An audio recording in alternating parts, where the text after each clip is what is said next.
What's going on, everyone? Hope everyone had a great Thanksgiving. And I'm back now with episode 47 of What Could Have Been in Wrestling.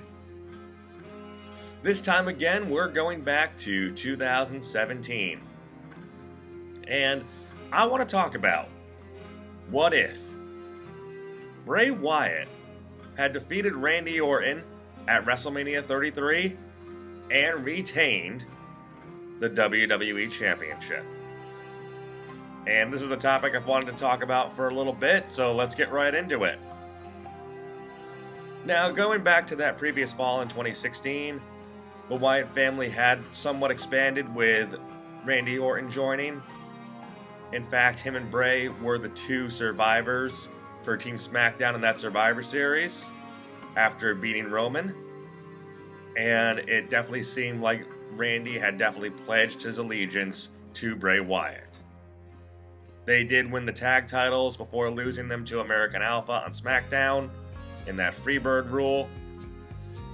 And then, of course, as we enter 2017, Randy Orton wins the Royal Rumble for the second time.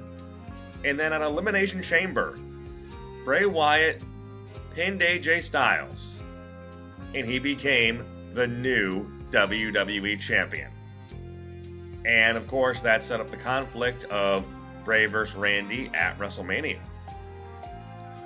Now, of course, going into this Mania, Randy first came out and said he would not be challenging Bray for the title.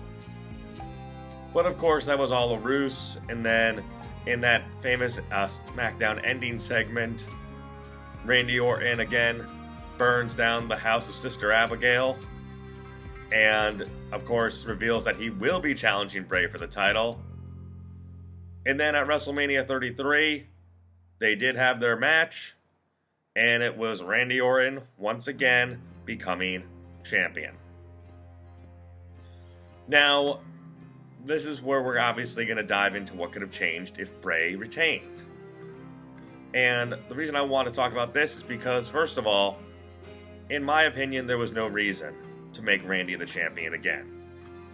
Now, I know he lost it to Jinder Mahal just a couple months later, but I really felt like at this time with Bray losing, they missed out on a huge opportunity to bring Bray to that next level and really make him a true main event star who really could have been the top guy on SmackDown probably for the next year to come, and really could have had some really interesting storylines and been viewed at in the people's eyes as the next big star. So now if Bray does beat Randy Orton, obviously the following month at Payback they did have their House of Horrors gimmick match, which was a non-title match for whatever reason, and Bray did win that. So obviously going forward, I think you can still have that. You can have a rematch for the title, and rather than having help from Jinder Mahal this time, I think you can still have Bray defeat Randy Orton in a House of Horrors match and remain the WWE Champion still. Now going forward, after he moves on from Randy Orton, there is one other guy in the Wyatt family he'd still have an issue with, that being Luke Harper. Because Luke Harper was the one the whole time who didn't trust Randy Orton, and he was proven right. And of course, it led to Bray Wyatt exiling Luke Harper from the Wyatt family and hitting him with Sister Abigail. And of course, Bray would get attacked by Luke Harper in the weeks later, before that triple threat match between John Cena and AJ Styles for the title, post Elimination Chamber. And like I said, that's actually where I think the feud could go next, where Randy's next challenger for the title would be now a babyface, Luke Harper. So with that in mind, I actually think that would obviously be building on over the weeks on SmackDown, and you can have Bray cutting his traditional Bray Wyatt-like promos, now talking about how someone from his own family has betrayed him. A man that he helped lead, a man that he helped nurture, but also a man that disappointed him because he was part of the team that lost the tag titles, like I said, when originally Bray and Randy were the tag champions. So he can obviously talk about how Harper was always the weak link of the family, and how he will put this title on the line and give him one chance to prove himself. This can be obviously your lead-in as the next SmackDown pay-per-view, because again, they were doing the brand split at this time, but for the next SmackDown pay-per-view, I believe that was going to be Backlash, and I think the main event of Backlash could be the WWE Champion Bray Wyatt versus the challenger Luke Harper. And now with Harper challenging him as in the babyface role, I think the outcome is still pretty obvious, and you can still have Bray retaining the title in a clean finish. I don't think you need any interference. Hitting him again with Sister Abigail near the end, being able to withstand the Harper lariat that he had become known for with that spin that he did, and eventually Bray gets the pinfall on Harper and retains his title. Now, there is still someone else post that feud that would probably want his rematch for the title in a one-on-one setting. Because again, Bray did defeat AJ Styles at the Elimination Chamber, and then Styles did get another chance at the belt in a triple threat match, like I said, on SmackDown, between Bray, Styles, and John Cena, where Bray did pin John Cena as well. And like I said, that's what to me was elevating Bray as a new main eventer, because he became the champion and then finally got a pinfall win over John Cena. So I felt he was really being built as the top heel and obviously as a longer term champion, which is why I had expected him to win at WrestleMania 33 that year. So now, I think we can see where this is going. I think the next challenger, as we lead into late spring, into early summer, can be AJ Styles. Now, AJ Styles post WrestleMania 33 had done a face turn, and I know that he had been feuding with Kevin Owens in more of a mid-card feud for the US title, and had actually become the US champion, actually beating Kevin Owens at a house show, which was definitely at the time unexpected. So in this situation, I actually still think you can go ahead and have AJ Styles lose the belt, the US title belt that is, back to Kevin Owens earlier than originally expected, and how it originally happened at SummerSlam, I believe, and then he can lose it to Kevin Owens, which can conclude that feud, and Owens can go on and still be the United States champion.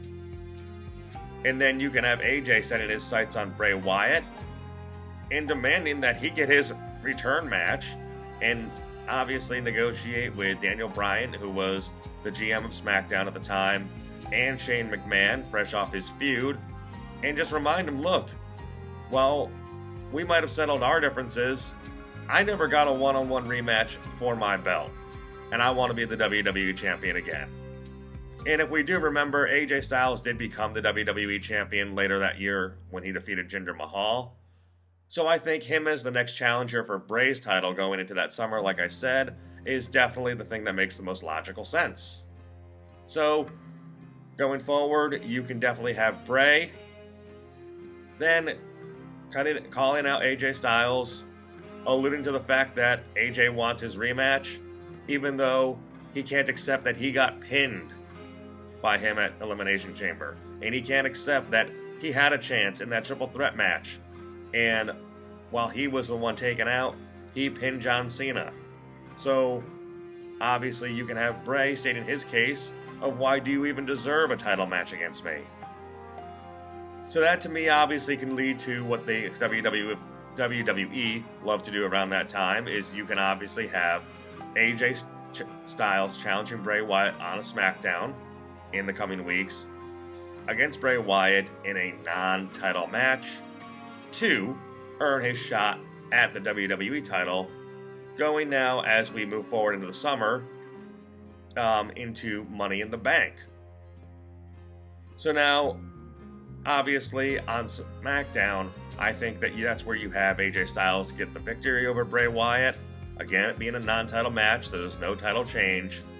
But now officially, as we head to Money in the Bank, it is now AJ Styles versus Bray Wyatt. And at Money in the Bank, that would definitely change a few things, because AJ Styles was in that Money in the Bank match that year, even though he did not win it. But he would be taken out of that. And I think that's where you could basically maybe even put Randy Orton into that Money in the Bank match, but still have Baron Corbin win it. And then, from there, you can have Bray Wyatt versus AJ Styles at Money in the Bank for the WWE Championship. And I think these two would work well together, because you have the agile AJ Styles against the more grounded, slower pace of Bray Wyatt, so a good contrast there.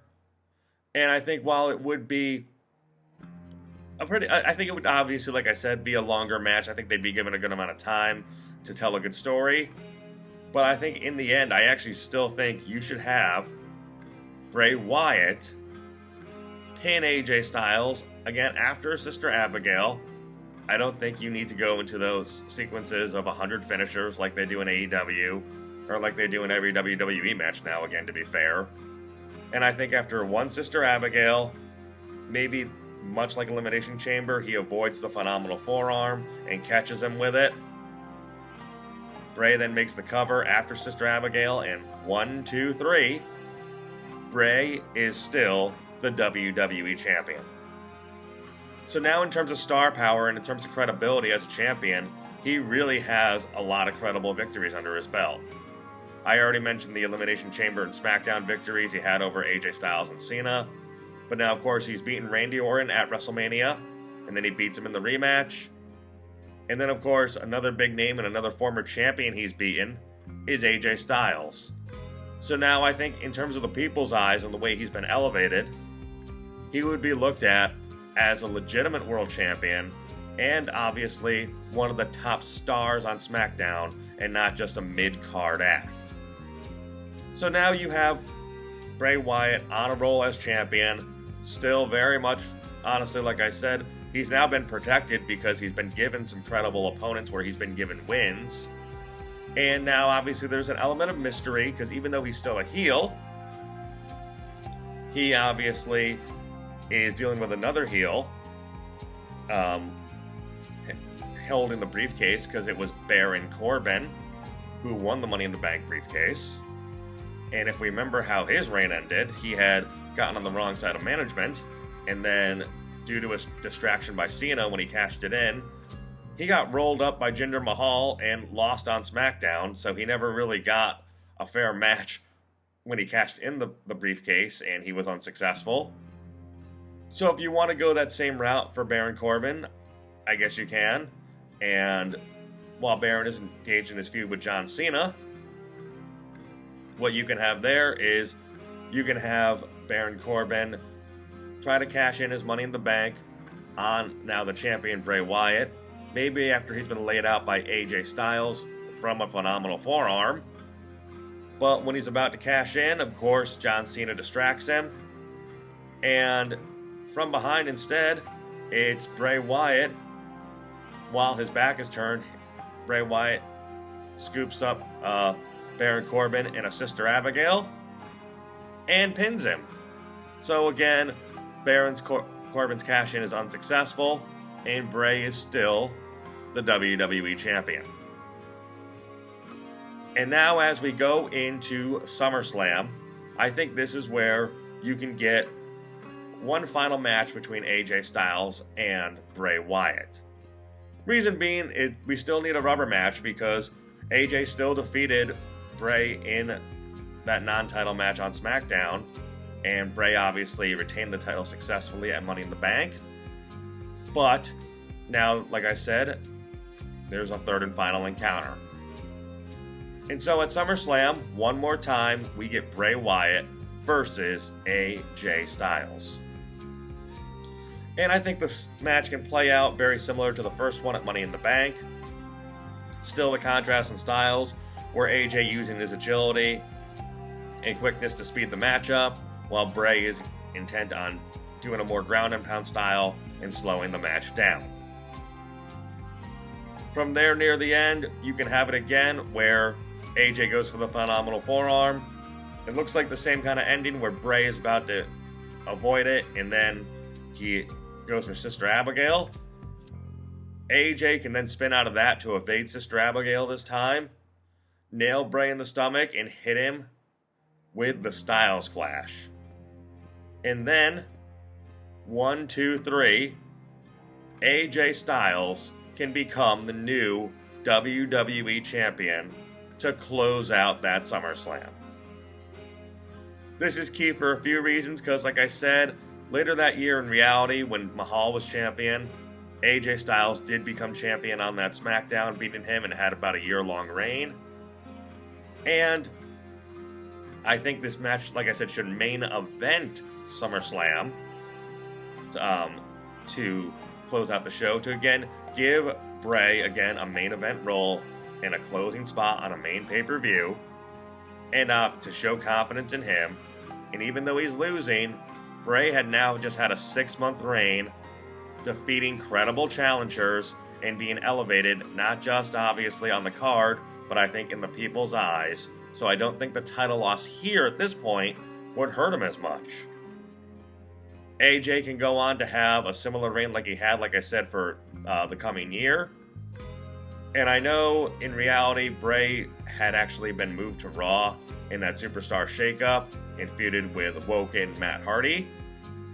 So I think maybe after a small delay, you can still move Bray over to Raw to feud with Matt Hardy after he became Woken Matt to start the Deleter of Worlds gimmick. As, like I said, Bray and Matt did eventually, after feuding, align and become tag team champions. So that's where I'm going to end it here. I just wanted to obviously cover the time post WrestleMania into that SummerSlam that year, going back again, like I said, to 2017. Let me know if you guys think that was a better outcome and a better way to book Bray Wyatt rather than what they did and have him lose at WrestleMania to Orton. And obviously, let me know what you think of Bray Wyatt, if he still definitely should have been champion again, even after losing the belt, because he didn't get it back again until he transferred to being The Fiend and defeated Seth Rollins. So, let me know your thoughts and comments down below. Please remember to like and subscribe. Like I said, I hope everyone had a great Thanksgiving, and I'll be back again soon with more of what could have been in wrestling. Thanks a lot, everyone.